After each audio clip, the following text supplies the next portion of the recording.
India की रियासत उड़ीसा के दारुल हुकूमत भुवनेश्वर से मुल्क की साबिक वजीर आजम इंदिरा गांधी की बहुत सी यादें वाबस्ता थीं, लेकिन उनमें से बेशतर नाखुशगवार थीं। ये वही शहर है जहां उनके वालिद और आज़ाद हिंदुस्तान के पहले वजीर आजम पंडित जवाहरलाल नेहरू शदीद बीमार हो गए थे और जिसकी वजह से मई 1964 में उनकी वफात हो गई। इसी शहर में 1967 में एक इंतखाबी रैली के दौरान इंदिरा गांधी के ऊपर किसी ने एक पत्थर फेंका था, जिससे उनकी नाक की हड्डी टूट गई थी। 30 अक्टूबर 1984 की दोपहर को इंदिरा गांधी ने इंतखाबी रैली से जो खिताब किया था, उस खिताब को हमेशा की तरह उनके अवामी राब्ते के मुशीर वाई शारदा प्रसाद ने तहरीर किया था, लेकिन इंदिरा गांधी ने अचानक तैयारशुदा तकरीर से हटकर बोलना शुरू कर दिया। उनके बोलने का तरीका भी बदल गया। इंदिरा गांधी ने कहा, मैं आज यहाँ हूँ, कल शायद यहाँ ना रहूँ। मुझे इस बात की फिक्र नहीं है कि मैं यहाँ रहूँ या ना रहूँ। मैंने एक तवील ज़िंदगी जी है। मुझे इस बात पर फ़ख्र है कि अपनी पूरी ज़िंदगी लोगों की खिदमत में गुजारी है। मैं अपनी आखिरी सांस तक ऐसा ही करती रहूँगी और जब मैं मरूंगी तो मेरे खून का एक एक कतरा भारत को मजबूत करने का काम करेगा। कभी कभी कुदरती तौर पर ऐसे अल्फाज मुंह से निकलते हैं जो मुस्तकबिल की तरफ इशारा करते हैं। इस तकरीर के बाद जब वो भुवनेश्वर में गवर्नर हाउस पहुंची तो गवर्नर विश्वम्भरनाथ पांडे ने कहा कि आपने अपनी पुरतशद्दुद मौत का जिक्र करके मुझे हिलाकर रख दिया। इंदिरा गांधी ने कहा कि वो तो ईमानदारी से बात कर रही थी। उस रात जब इंदिरा गांधी दिल्ली वापस लौटी तो वो काफ़ी थकी हुई थी। उस रात वो बहुत कम नींद ले पाई थी। सामने के कमरे में सोई हुई सोनिया गांधी जब सुबह 4 बजे दमा की दवाई लेने के लिए उठकर बाथरूम गईं तो उस वक्त इंदिरा गांधी जागी हुई थी। सोनिया गांधी अपनी किताब राजीव में लिखती हैं कि इंदिरा गांधी भी उनके पीछे पीछे बाथरूम में आ गई और दवा ढूंढने में उनकी मदद करने लगी। उन्होंने सोनिया से कहा कि अगर तुम्हारी तबीयत फिर खराब हो तो मुझे आवाज़ दे देना, मैं जाग रही हूँ। सुबह 7:30 बजे तक इंदिरा गांधी तैयार हो चुकी थी। इस दिन उन्होंने जर्द रंग की साड़ी पहनी थी जिसका बॉर्डर काला था। इस दिन उनकी दस्तावेजी फिल्म हिदायतकार पीटर अस्तीनो से मुलाकात तय थी। पीटर इंदिरा गांधी पर एक डॉक्यूमेंट्री फिल्म बना रहे थे और उससे एक दिन पहले वो उड़ीसा में भी इंदिरा गांधी की फिल्म बंदी कर रहे थे। दोपहर में उन्हें बरतानिया के साबिक वजीर आजम जेम्स कैलाहान और रियासत मिज़ोरम के एक सियासी रहनुमा से मुलाकात करनी थी और शाम को वो बरतानिया की शहजादी एनके के एजाज में डिनर का एहतमाम करने वाली थी। उस दिन उन्होंने नाश्ते में 2 टोस्ट, सीरियल, संतरे का ताज़ा जूस और अंडे खाए। नाश्ते के बाद जब उनके मेकअप मैन उनके चेहरे पर पाउडर और ब्लश ऑन लगा रहे थे तो उनके डॉक्टर केपी माथर उन्हें देखने पहुंचे। वो रोज़ाना उसी वक्त उन्हें देखने आते थे। उन्होंने डॉक्टर माथर को भी अंदर बुला लिया और दोनों बातें करने लगे। उन्होंने अमेरिकी सदर रोनाल्ड रेगन के ज़रूरत से ज़्यादा मेकअप करने पर 80 साल की उम्र में काले बाल होने का मजाक भी उड़ाया। 9:10 पर जब इंदिरा गांधी बाहर आई तो बहुत खूबसूरत धूप चमक रही थी। उन्हें धूप से बचाने के लिए सिपाही नाटान सिंह काली छतरी लेकर उनके साथ साथ चल रहा था। उनसे चंद कदम पीछे कांग्रेस के अहम सियासी रहनुमा आर.के. धोन और उनके थोड़ा पीछे इंदिरा गांधी के जाती खादिम नाथूराम थे।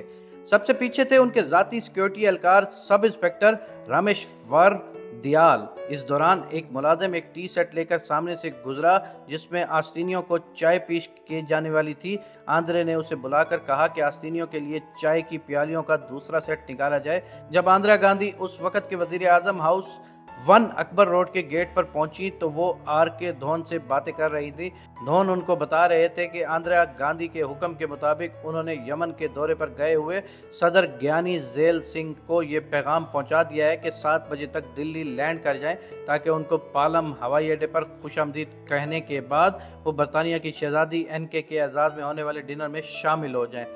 अचानक वहां तैनात सिक्योरिटी गार्ड बेअंत सिंह ने अपनी रिवॉल्वर निकाली और इंदिरा गांधी पर निशाना लगाया।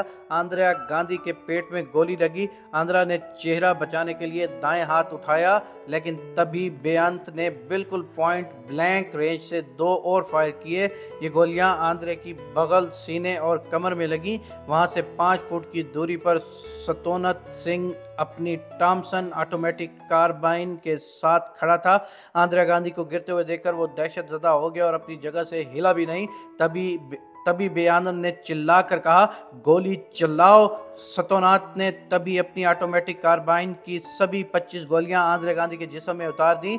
बेअंत सिंह को फायर किए 25 सेकंड गुजर चुके थे और वहां सिक्योरिटी दस्ते की जानिब से कोई रद्द अमल नहीं आया।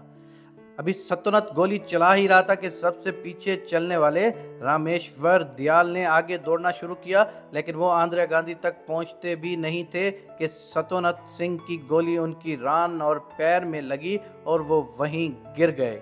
इंदिरा गांधी के अमले ने उनकी ये हालत देखी और एक दूसरे को अहकामात देने लगे। वजीर आजम हाउस के बाहर तैनात एक पुलिस अफसर दिनेश भट्ट भी ये देखने बाहर आए कि कैसा शोर मचा है। उसी वक्त बेअंत सिंह और सतोनत सिंह दोनों ने अपने हथियार डाल दिए। बेअंत सिंह ने कहा, हमें जो करना था हमने कर दिया, अब तुम्हें जो करना है वो तुम कर लो। तभी नारायण सिंह ने आगे कूदकर बेअंत सिंह को जमीन पर पटक दिया। करीब के गार्ड रूम से आईटीबीपी के नौजवान दौड़ते हुए आए और उन्होंने सतोनत सिंह को भी अपने घेरे में ले लिया। हालांकि वहां हर वक्त एक एम्बुलेंस खड़ी रहती थी, लेकिन उस दिन उसका ड्राइवर वहां से गायब था। तभी आंध्रा के सियासी मुशीर माखन लाल फौतीदार ने चिल्लाकर कार निकालने के लिए कहा। इंदिरा गांधी को आर के धोन और सिक्योरिटी एहलकार दिनेश भट्ट ने सफेद एम्बेसडर कार के पीछे वाली सीट पर रखा। आगे की सीट पर धोन, फौतीदार और ड्राइवर था। जैसे ही कार चलने लगी, सोनिया गांधी नंगे पांव अपने ड्रेसिंग गाउन में मम्मी मम्मी चिल्लाते हुई भागती हुई आई। इंदिरा गांधी की हालत देखकर वो उसी तरह कार में बैठ गई। उन्होंने खून से लथपथ इंदिरा गांधी का सर अपनी गोद में रख लिया। कार बहुत तेजी से all India institute of medical sciences यानी एम्स की जानिब रवाना हुई। 4 किलोमीटर के सफर के दौरान कोई भी कुछ नहीं बोला।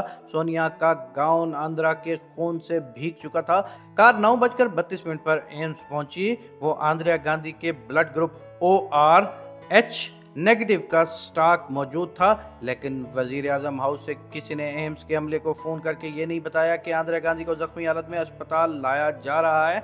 इमरजेंसी वार्ड का गेट खुलने और इंदिरा की कार से उतरने में 3 मिनट लग गए। गेट पर एक स्ट्रेचर तक मौजूद नहीं था, क्योंकि किसी को इस बात का इल्म ही नहीं था कि इंदिरा गांधी को गोली लगने के बाद अस्पताल लाया जा रहा है। किसी तरह एक पहिए वाले स्ट्रेचर का इंतजाम किया गया। जब उनको कार से उतारा गया तो इंदिरा को उस हालत में देखकर सब घबरा गए। उन्होंने फौरन अस्पताल के सीनियर कार्डियोलॉजिस्ट को इतला दी। चंद मिनटों में वहां doctor Galleria, doctor MA Kapoor और डॉक्टर S बालाराम पहुंच गए। ECG में इंदिरा गांधी के दिल में मामूली सी हरकत दिखाई दे रही थी, लेकिन नब्ज में कोई हरकत नहीं थी। उनकी आंखों की पुतलियां फैली हुई थी, जिससे ये इशारा मिलता था कि उनके दिमाग को चोट पहुंची है। एक डॉक्टर ने उनके मुंह के जरिए उनकी सांस की नाली में एक ट्यूब डाली ताकि फेफड़ों में ऑक्सीजन पहुंच सके। उनके एक फेफड़े में गोली लगी थी और गोलियों की ताकत से रीढ़ की हड्डी भी टूट चुकी थी। सिर्फ उनका दिल काम कर रहा था। अपने सिक्योरिटी गार्ड्स के हाथों गोली मारे जाने के 4 घंटे बाद 2:32 पर इंदिरा गांधी की मौत का ऐलान किया गया, लेकिन सरकारी नशरियाती इदारों ने इस खबर को 6 बजे तक नशर नहीं किया। इंदिरा गांधी की सवाए उम्री लिखने वाले अंदर मल्होत्रा बताते हैं कि खुफिया इदारों ने मुतनब्बा किया था कि इंदिरा गांधी पर इस तरह का हमला हो सकता है। उन्होंने सिफारिश की थी कि वजीर आजम हाउस में तैनात 6 सिक्योरिटी गार्ड को हटा दिया जाए, लेकिन जब ये फाइल इंदिरा गांधी के पास पहुंची तो उन्होंने बहुत गुस्से में 4 अल्फाज फाइल पर लिखे, आर वी नॉट सेकुलर, क्या हम सेकुलर नहीं है। इसके बाद ये तय किया गया कि 2 सिख सिक्योरिटी गार्डों को एक साथ इंदिरा गांधी के करीब ड्यूटी पर तैनात नहीं किया जाएगा।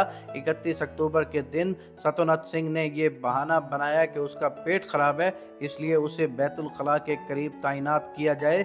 इस तरह बेअंत और सतोनत सिंह दोनों एक साथ तैनात हुए और उन्होंने इंदिरा गांधी से सिखों के खिलाफ होने वाले ऑपरेशन ब्लू स्टार दरबार साहब अमृतसर पर हमले का बदला ले लिया।